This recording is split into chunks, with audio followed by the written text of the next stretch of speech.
Shalom Bapak Ibu saudara sekalian. Senang pagi hari ini kita bisa berjumpa kembali di dalam kasih Kristus.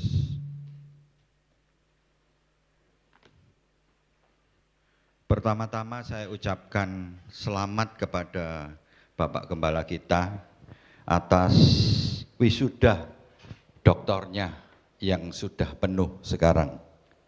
Ya, semoga dengan gelar yang baru ini bertambah semangat melayani Tuhan, ya, bisa membawa kami semua sebagai umatnya untuk semakin dekat kepada Tuhan.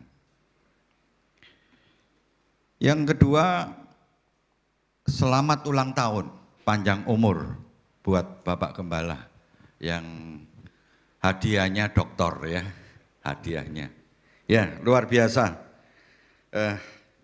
Biarlah panjang umur, sehat selalu, dan makin bersemangat di dalam melayani. Hari ini kita akan belajar kebenaran firman Tuhan, ya, karena ini bulan merdeka, ya. Merdeka. Ya, puji Tuhan, ya. Kita mau kembali mengulang supaya betul-betul kita memahami bahwa kita adalah orang-orang yang benar-benar merdeka, ya, dibebaskan dari rasa bersalah. Seperti apa hal ini? Mari kita akan belajar pagi hari ini. Karena ada banyak orang-orang Kristen yang salah paham, ya, salah paham. Kenapa beliau salah di dalam memahami? Karena tidak betul-betul percaya penebusannya di dalam tubuh dan darah Yesus, ragu-ragu, ya. Oleh karena itu mari kita lihat hari ini satu kebenaran firman Tuhan, ya, yang terambil dari Roma pasal 3 ayat yang ke-24. Slide yang kedua, pertanyaannya, berapa lama kamu bisa damai setelah berbuat salah? Kita ini orang yang bersalah, kita orang yang berdosa, ya. Apakah kita 1 jam sudah bisa berdamai kalau kita salah? Atau ini montok-montok hatinya enggak rela begitu, sakit hati, apa suami istri gitu kalau habis tengkar gitu, terus enggak bicaranya berapa lama? 1 jam cukup? Atau 1 hari? Tapi enggak 1 tahun, ya, saya kira, ya. Tapi persoalannya ini kalau berkaitan dengan Tuhan, berkaitan dengan kebenaran, itu kalau salah paham bisa seumur hidup. Oleh karena itu, untuk supaya seluruh jemaat dari Genesis punya satu kepastian bahwa dia benar-benar sudah merdeka, kita perlu belajar hal tersebut, ya. Banyak orang Kristen ini hidup sepertinya bebas, tapi masih pakai borgol, ya. Itu keselamatannya naik turun. Sebentar selamat, sebentar enggak selamat. Ya. Kalau jatuh dalam dosa gimana? Enggak selamat. Bingung, ya. Hari ini kita bicara tentang status baru di hadapan Allah, ya. Status baru di hadapan Allah. Lanjut. Ada 2 jenis rasa bersalah, ya. Ada 2 jenis, ya. Status bersalah, statusnya bersalah berbanding dengan rasa bersalah. Status bersalah itu objektif, ya, pasti, jelas, bersalah di pengadilan Allah. Orang yang berdosa itu kan bersalah di pengadilan Allah, itu objektif. Tapi kalau rasa bersalah itu subjektif, ya, itu rasa. Ya, seringkali kita pakai rasa, aku merasa bersalah, aku merasa berdosa. Itu subjektif, belum tentu benar begitu. Itu rasa-rasa, ya. Masalahnya banyak orang berusaha menyembuhkan perasaannya, tanpa menyelesaikan statusnya. Ya, tidak bisa. Orang kalau tidak menyelesaikan statusnya, dia nggak bisa menyembuhkan dirinya dari rasa bersalah. Jadi terus dibawa dari hari ke hari, bulan ke bulan, tahun ke tahun, merasa dirinya bersalah. Ya, ini sangat banyak orang-orang yang seperti ini, ya, yang saya temui. Itu kakak istri saya, itu dengan jelas berkata, rasanya aku ini kalau mati masuk neraka. Tuh, yo opo, kenal Tuhan Yesus, tapi punya satu keyakinan kalau mati masuk neraka. Gimana itu? Tidak jelas. Iya toh? Ini bahaya. Iya toh? Padahal Injil itu Allah menyelesaikan status dulu, lalu perasaannya nanti disembuhkan. Ya. Nah, perasaan-perasaan yang model begini loh, ini bahaya. Bagaimana sekarang? Dasar pembenarannya. Kenapa kita bisa benar-benar merdeka? Roma pasal 3, ya, ayat 24-25 ini. Oleh kasih karunia telah dibenarkan dengan cuma-cuma. Gratis, cuma-cuma enggak bayar. Di dalam Kristus Yesus yang telah ditentukan Allah menjadi jalan pendamaian melalui iman dalam darahnya. Ada 3 kata kunci. Dibenarkan. Dibenarkan itu adalah dinyatakan tidak bersalah di pengadilan. Dibenarkan. Ya. Pembenaran ini gratis. Cuma-cuma. Bukan karena kita baik. Tetapi karena kita juga enggak bisa, ya, bayar. Karena terlalu mahal. Ya, tidak ada yang bisa membayar. Ya, pengorbanan Kristus siapa yang bisa bayar? Darah Yesus siapa yang bisa bayar?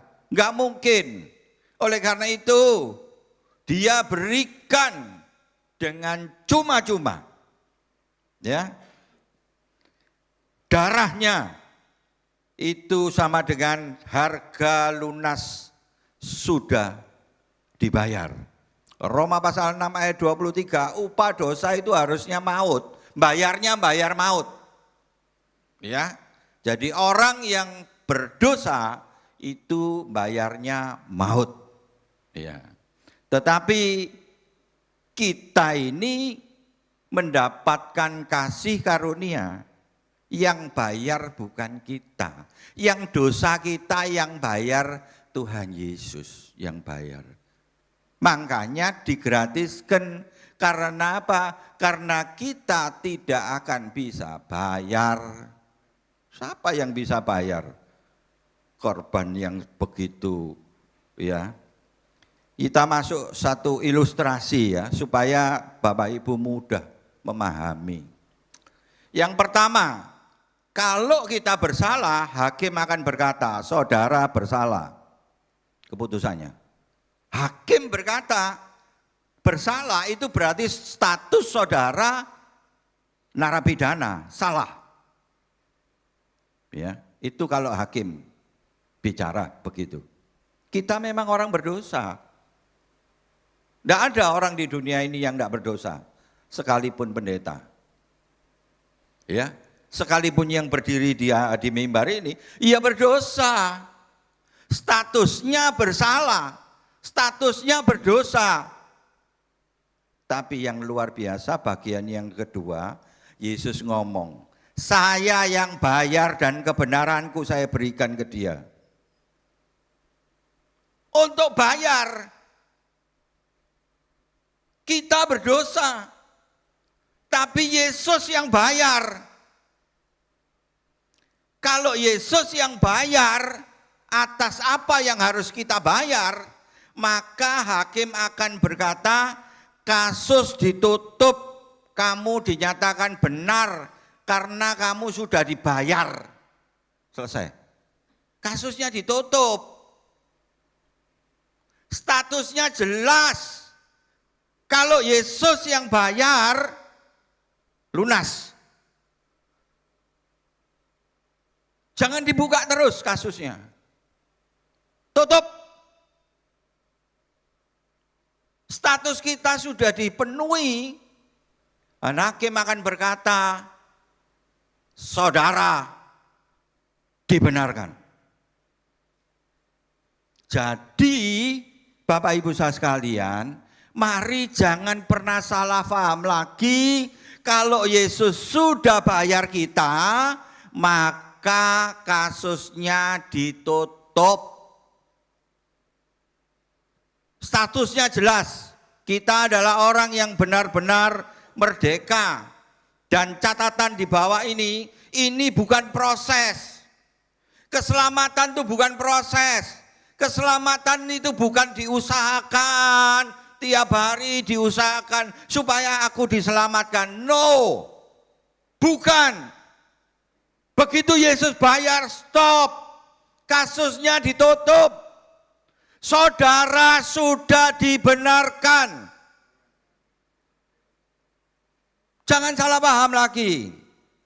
Ya, karena status itu bukan proses, karena langsung saat kita percaya Tuhan Yesus, clear, selesai. Teks utama 3, Mazmur 32 ayat 145 sampai 5, Daud mengalami ini. Daud berkata, berbahagialah orang yang diampuni pelanggarannya. Jadi seharusnya saudara ini kalau sudah close, ditutup, saudara sudah menjadi orang yang benar-benar merdeka, itu harusnya bahagia. Nanti pulang dari sini jangan susah lagi, jangan sedih lagi. Aku sudah merdeka. Ya. Selama aku berdiam diri, tulang-tulangku ini menjadi lesu. Orang yang merasa bersalah dan rasa salahnya dipendam, ini kata Daud, tulang-tulangnya menjadi lesu, menjadi sakit. Tidak ada kebahagiaan, tidak ada sukacita, menderita. Nah, terus Daud katakan, dosaku kuberitahukan kepadamu, kesalahanku tidaklah kusembunyikan. Aku berkata, aku akan mengaku kepada Tuhan pelanggaran-pelanggaranku dan engkau mengampuni kesalahan karena dosaku. Pengakuan-pengakuan inilah yang mendatangkan damai. Ya. Oleh karena itu, hasilnya lanjut, damai dengan Allah. Sebab itu kita yang dibenarkan karena iman, kita hidup dalam damai sejahtera dengan Allah oleh karena Tuhan kita Yesus Kristus. Oleh karena itu koreksilah. Hari ini jangan lagi salah paham. Kita berpikir sepertinya Allah mengampuni tapi agak kecewa. Soalnya kita ini banyak salahnya. No. Ya. Pengakuan kita diterima penuh, bukan masa percobaan. Tidak ada masa percobaan. Ya. Allah tidak lagi melihat dosamu. Allah melihat darah anaknya. Bukan melihat dosa kita. Oleh karena itu clear. Tidak ada sedikit kecewa atau masa percobaan. Bukan. Kita bukan masa percobaan. Tapi kita betul-betul menjadi orang yang sudah dimerdekakan, sudah dibayar, bukan dengan harga murah, tetapi dibayar dengan harga yang mahal. Oleh karena itu, pulang nanti dari sini jangan pernah lagi salah paham. Poin praktis pertama, bedakan ada dua jenis penyesalan. Ya, 2 Korintus 7 ayat 10 baca sendiri nanti. Penyesalan yang saleh atau penyesalan yang sehat itu mau bertobat. Ya, Tuhan aku salah, aku mau balik, aku mau bertobat. Nah, ini penyesalan yang benar. Ya.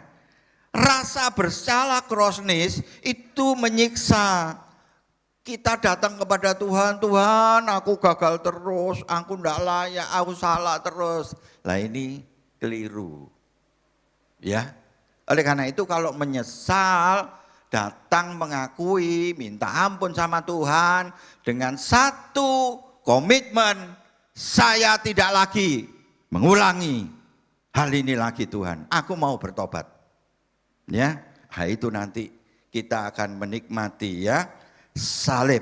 Yang pertama itu membawa kita kepada salib. Ya. Yang kedua kalau kita cuma menyesal, aku gagal terus, akan membawa kita jauh dari salib. Ya. Oleh karena itu, mari saat kita mengakui kesalahan kita, kita sungguh-sungguh, saya mau bertobat. Saya tidak mau ulangi lagi. Ya. Saya dulu mantan peminum. Saya perokok berat. Tapi begitu saya datang sama Tuhan, saya janji, saya tidak jadi pemabuk lagi. Saya tidak jadi pemadat. Saya bertobat. Tobat. Jadi ada penyesalan yang menuju kepada pertobatan. Poin praktis yang kedua, pola penghukuman diri. Ciri orang yang belum percaya bahwa dia dibebaskan, itu satu, kerja berlebihan. Maksudnya supaya Tuhan menerima dia. Enggak. Tuhan terima kita itu keyakinan kita bahwa Yesus menyelamatkan dia. Itu. Bukan karena kerja keras kita. Bukan ya. Menahan sukacita. Aku tidak layak bahagia. No. Ya. Ini salah paham. Kita sudah dimerdekakan. Kita harus bersukacita. Minta maaf berulang-ulang ke Tuhan. Sepertinya kurang lunas. Enggak. Saudara tidak bisa melunasi. Yang bisa melunasi dosa hanya darah Yesus. Hanya Yesus yang bisa bayar. Oleh karena itu percayakan kepada Tuhan Yesus. Engkau nggak bisa bayar. Jangan coba-coba untuk membayar. Ya, kebenaran, salib itu sudah lunas. Berhenti menghukum diri sendiri. Ya, jangan dihukum.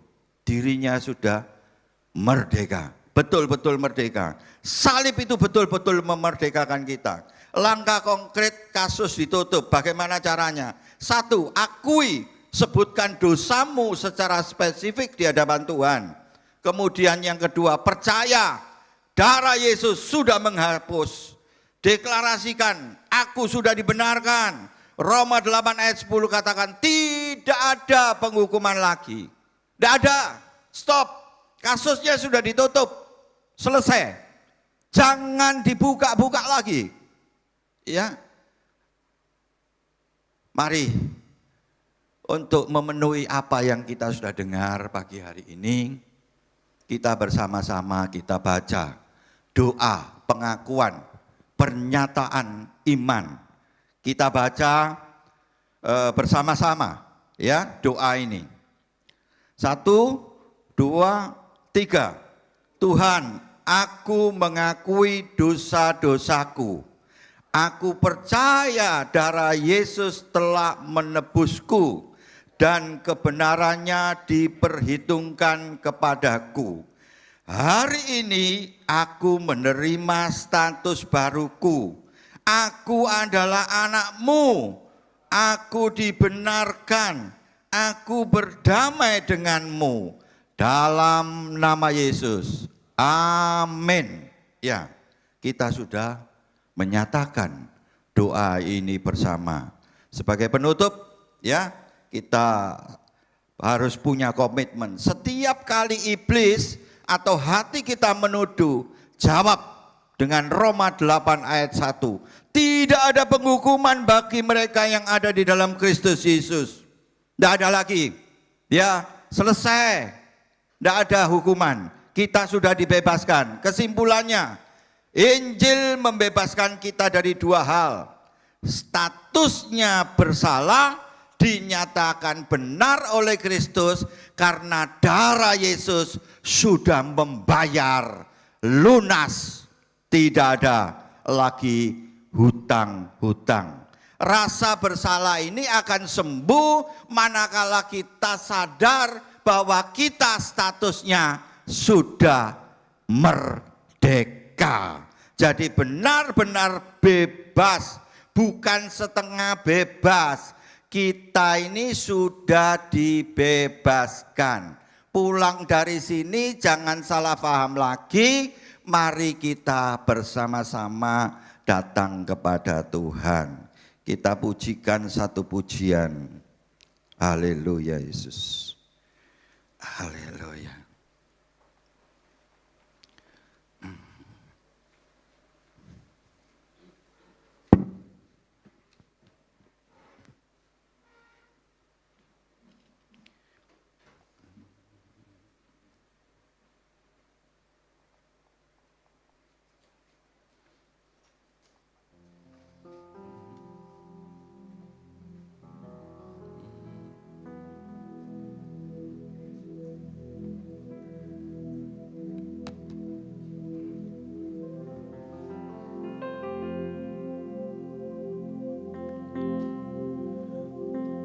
Bukan dengan barang